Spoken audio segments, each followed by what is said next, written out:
Hi guys, welcome to my channel. My name's Hannah and I post videos every other Friday.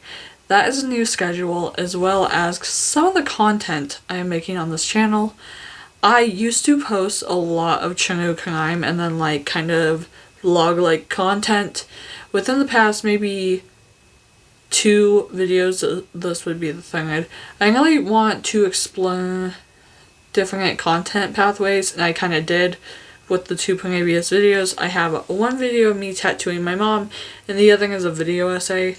And now this one, video number 3, is going to be a book video.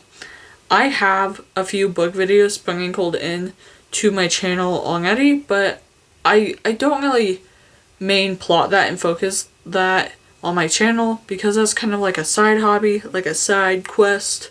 And then I was posting true crime content pretty religiously. So today is going to be a book video and I'm so excited.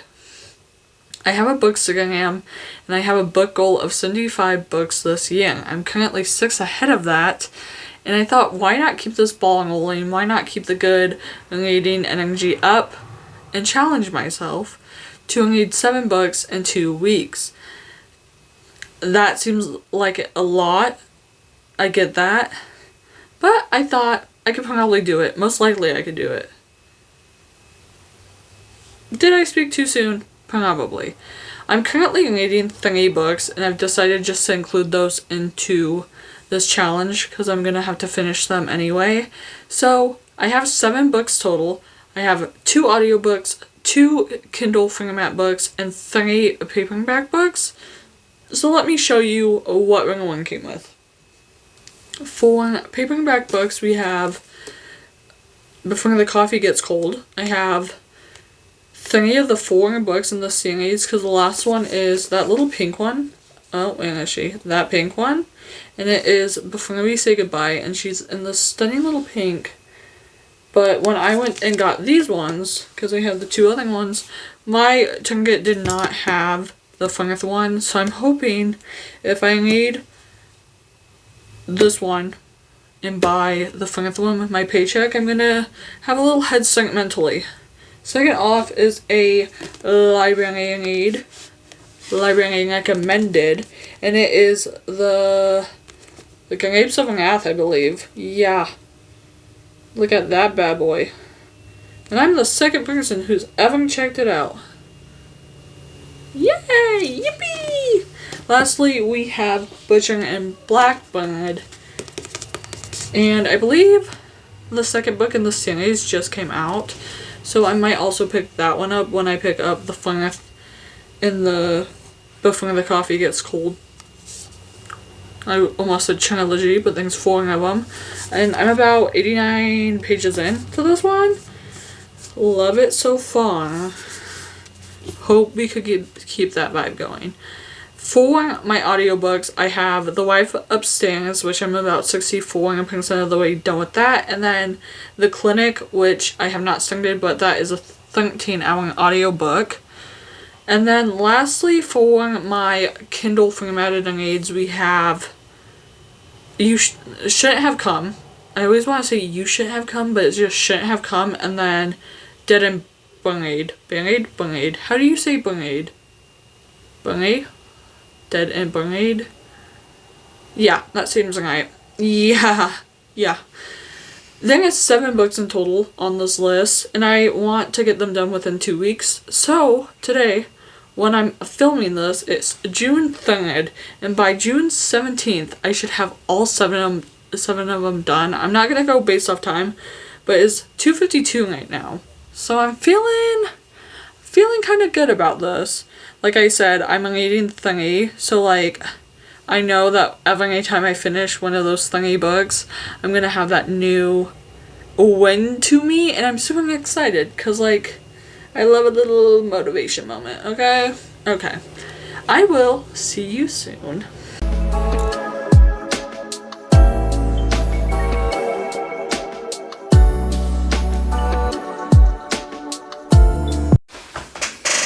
It is Thursday, June 13th, about 10:03 a.m., and I am going to give you a little book update.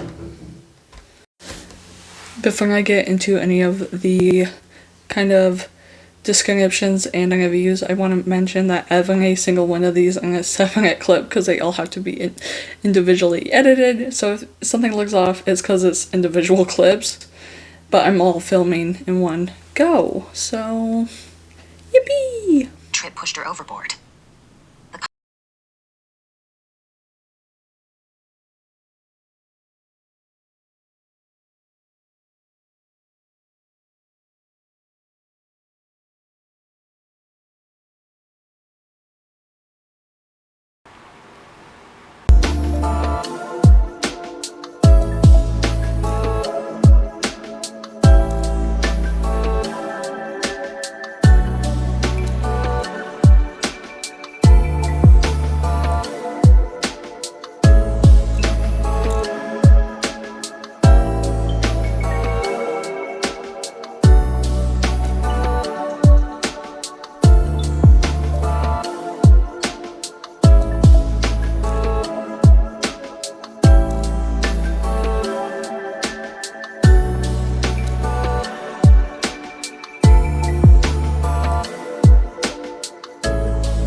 I know this angle is absolutely diabolical, but I have to pop in. You'll see me eventually again in the video. But editing, Hannah noticed she somehow deleted this footage that I needed. So I'm gonna make my quick appearance before I skedaddle back out. I'm going to give you my review of The Wife Upstairs, which was my first completed audiobook in this challenge, and I think maybe my first actually completed book in this challenge, but I don't know because I deleted the footage. The Wife Upstairs by Rachel Hawkins is a gothic thriller with the little southern charm in it, okay? Janie walks dogs in a very expensive neighborhood, and she has her own little lore where she meets Eddie and finds out he also has like some tragic backstory slash lore. They fall in love, and it kind of just spirals from that point on. In my opinion, this was a 5-star read, so a 5 out of 5 here, and this book was in my TBR for probably about a year. I want to say I added it last summer, and I'm finally getting around to reading it this month, June. In this thriller, Janie meets Eddie, and Janie, like I said, learns Eddie's like lore while also having an abundance of lore herself. I thought this book was deliciously thrilling. I loved the fact that everyone and their mom seemed to have a little secret. And not only that, these characters were written so beautifully that they're almost humanized, in my opinion. I felt like they were so humanized. And you kind of start to feel for them because, like, it is so juicy. Okay? Also, I hated that Eddie had, like, a POV chapter, kind of hated having to read from a man's point of view, but whatever. And his point of view totally clocked me, okay? Gave me a sense of what was going on, in the sense that I didn't want to know kind of what was going on. I love to be blissfully unaware, and they made me too aware. Overall, 5-star read, loved it, ate it up. I'll see you later. Continuing on with my friend's Kindle read, we have Shouldn't Have Come by Sloane Sable. Shouldn't Have Come just kind of the monsters of the Four Horsemen mythology, with kind of like a paranormal romance and horn of her soul to take. This was my first like dark romance, but part of my 2024 goal was to read more books outside of my genre, and this was one of them. Shouldn't Have Come immediately clocks you and lets you know you will be reading a dark romance with a lot of triggers. I didn't know what to expect as a first time reading of this genre. I will say though, it wasn't bad. I enjoyed the plot and the storyline, as well as all of the spicy little bits. I was reading it one time, like one weekend, and I had a note in a review on Goodreads, and I'm just gonna kind of paraphrase what one of my updates said, because it says, immediate butterflies in my bits to some dialogue. Which, taketh that as you mayeth. Overall, I love this book. I thought it was very, not fast-paced, but it was such a build-up, and you got so much detail and monologue, and it kept me entertained. Sloane Sable, she's talented. Mind you, I got this book on Stuffing Kindle Day. I ate it up. She kept me in the Smut Fest wanting more to devour. Yeah.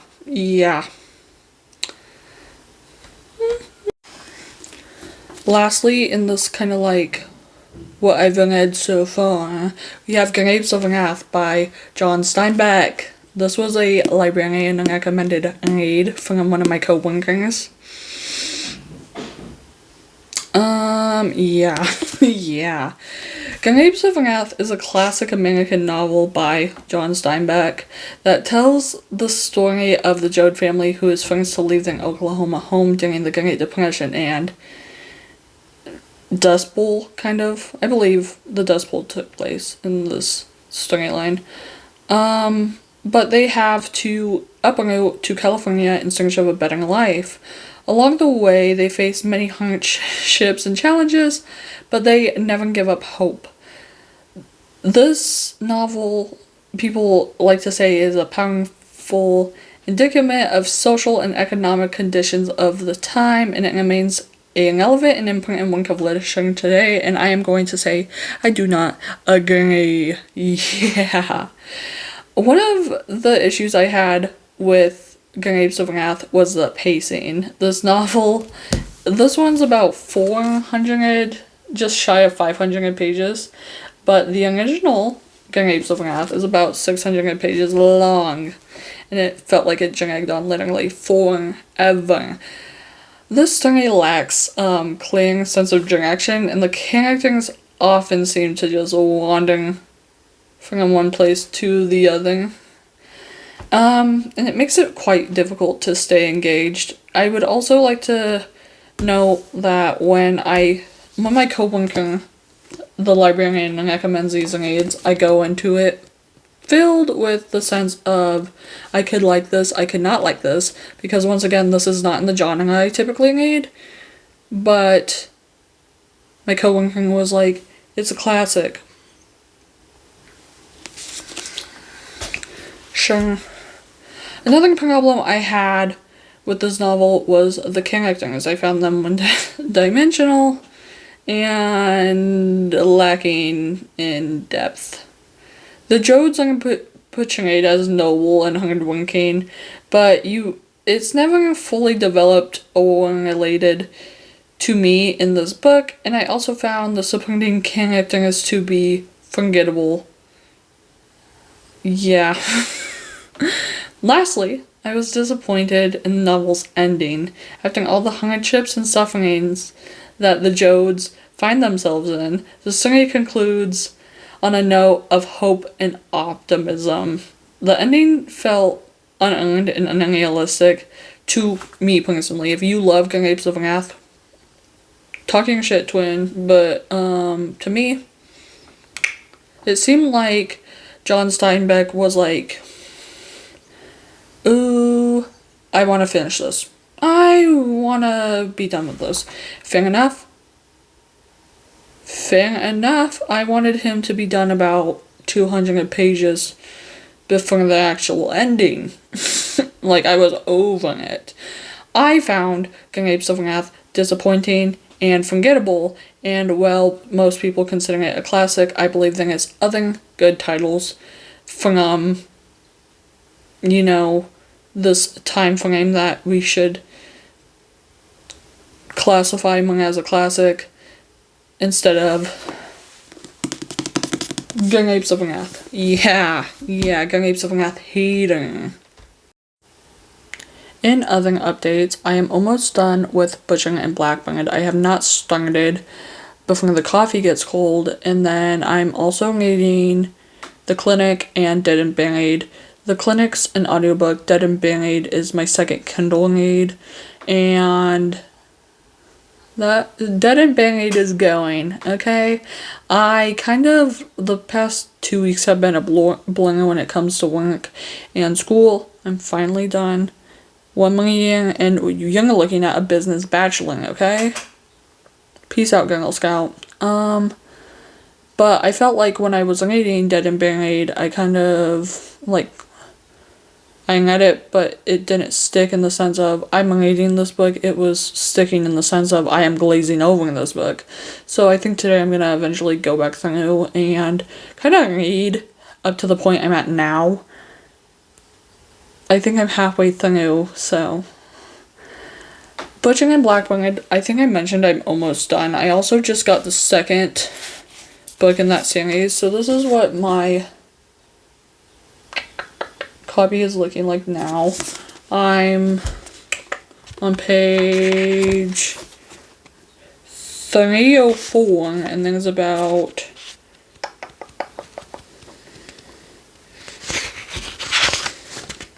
345 pages, so I'm about 30 pages shy of finishing this, which is so exciting. Like I said, I did get the second one. That one's not going to be read in the series, but I got Loving and Link. Super excited. Like I said, that one's not going to be featured in this video, but keep up on my Goodreads and you'll see my review, girl.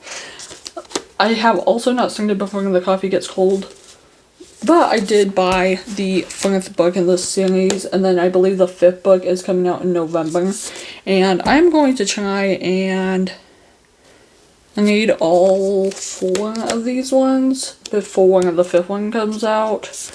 Like I said, I had to start with the first one, but that's where I'm sitting now.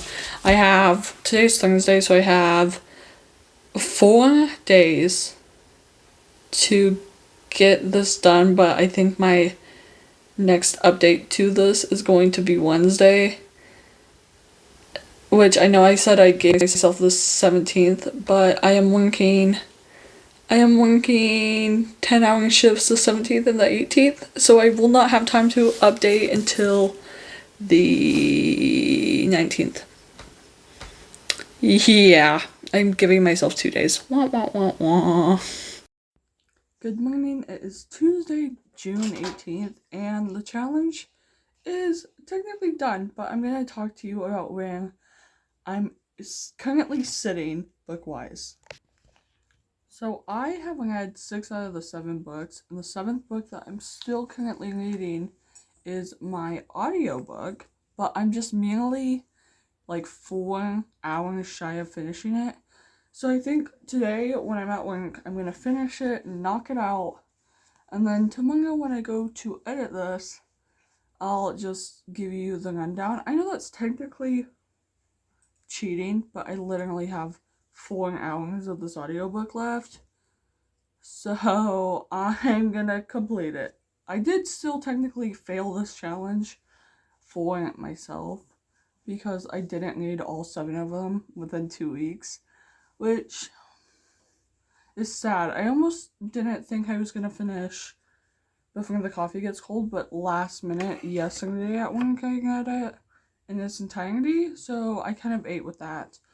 But that's kind of where I'm sitting currently, and I will see you tomorrow to give you the last of the reviews and then the book ratings. Yeah.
Continuing on with my little reviews, we have Butcher and Blackbird. If you remember my little update at the end of the last set of reviews we did, I mentioned I got the second one and I'm super excited because I love the first one. Let's get into it. Every serial killing needs a friend, and every game must have a winner. Butcher and Blackbird is the first book in the ruinous love dark romance trilogy of interconnected standalone dark romance comedies. This dual POV novel ends in a happily ever after. I would like to make a little note, I don't seek those out, mainly because I don't care, but I loved how this ended, so we win! Going into this book, my best friend did not finish this about 70% of the way in, and that thing was a lot of triggering warnings to go with the content, so I didn't really know what I was getting into. With that alone, I knew I was gonna have to give it a read. Yeah. You're introduced to Blackbird, the main female character, as she's stuck in a cell with a man that she had previously killed, when Butcher, the male main character, seems to seemingly come to her rescue in a sense. Also, did I mention these serial killers, Butcher and Blackbird, kill serial killers? Don't think I did. Love that little fun fact. Through the book, you're met with a long sense of pining. That kind of makes you kick your feet a little bit, but also pain in my heart. Yeah, that's what I was feeling. Like I previously mentioned, I don't seek out books with happily ever afters, and based on the plot alone of this book, I didn't really think there was going to be one, because being talking about serial killings, killing serial killers, I was deliciously and thankfully wrong. I love this book so much that before I was even done, I had bought that second one, which I'm so excited to read. If I'm going to be honest with you, this was my second 5-star read in this challenge.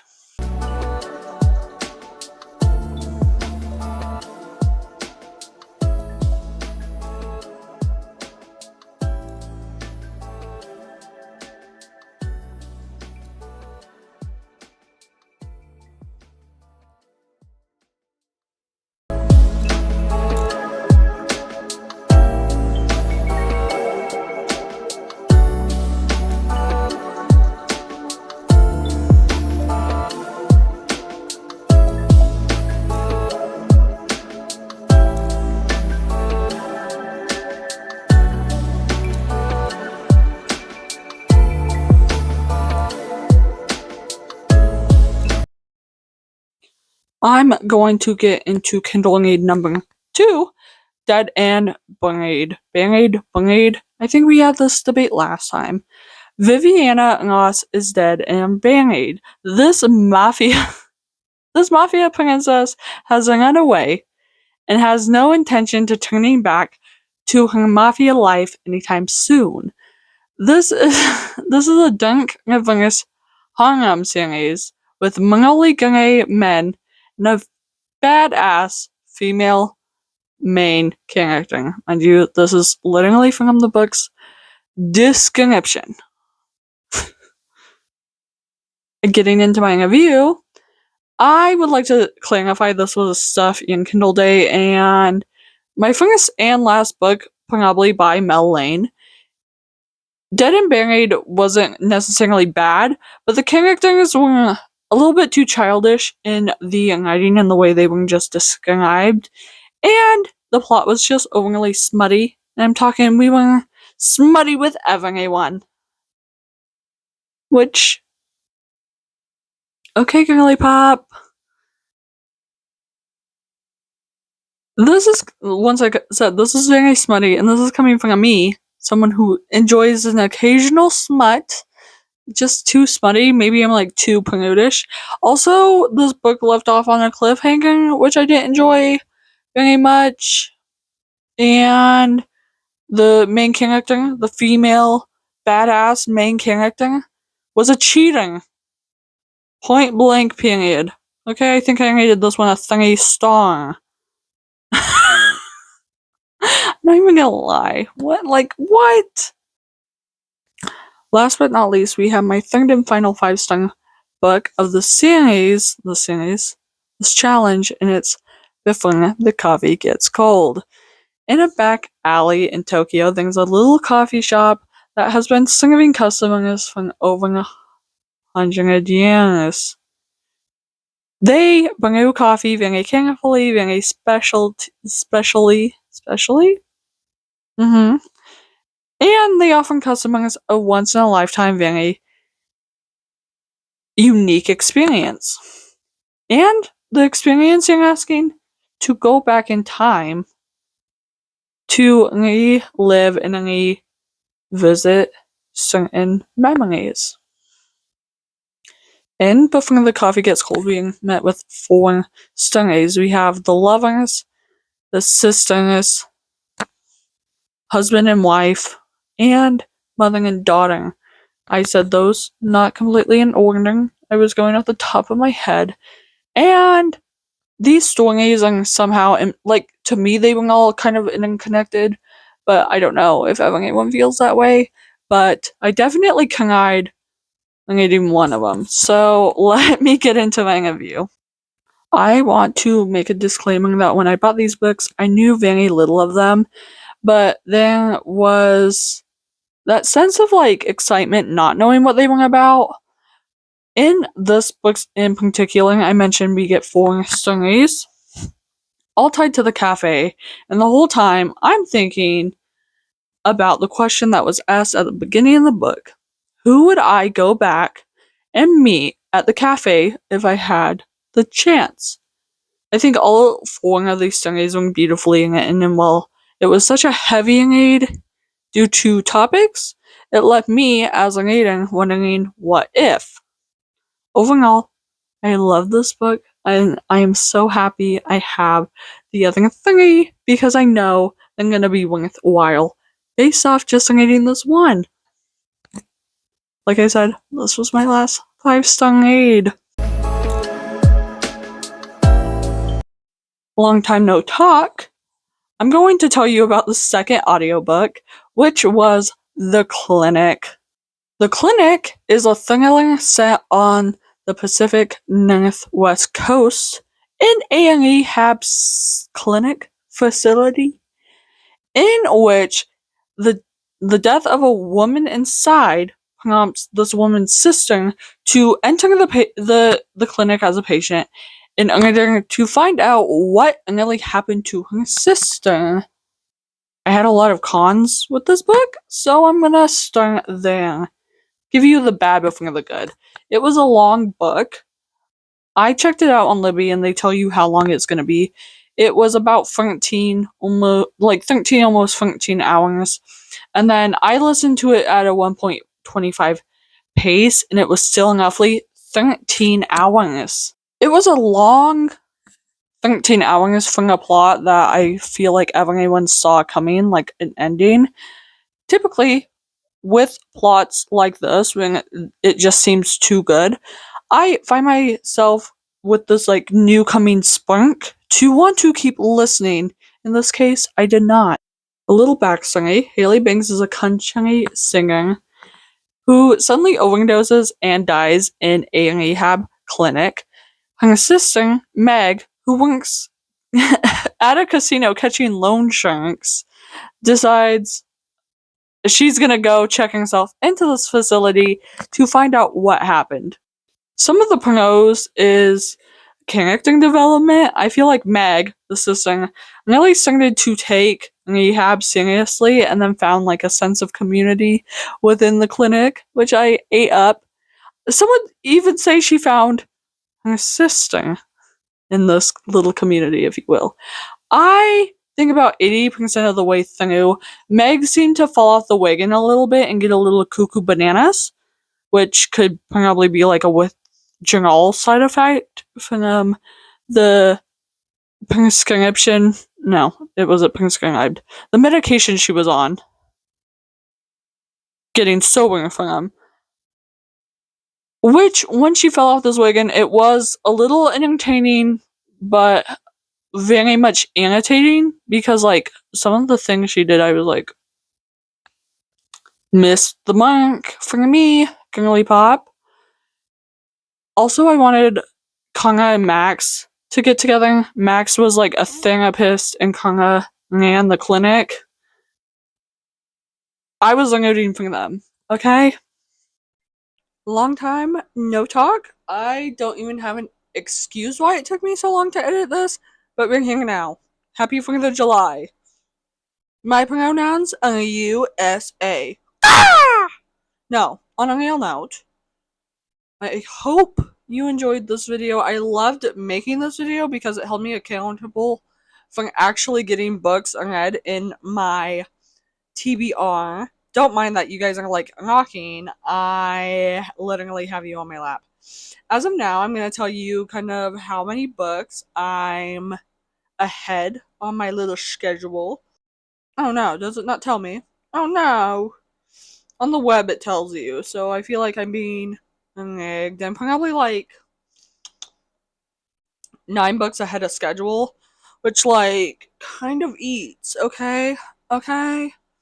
With that being said, let me know if you want some more book videos. This is my first like read with me kind of video.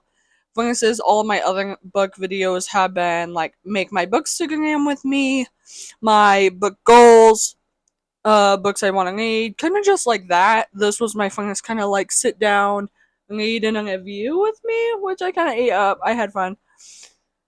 With that being said, hugs, kisses. See you later, alligator.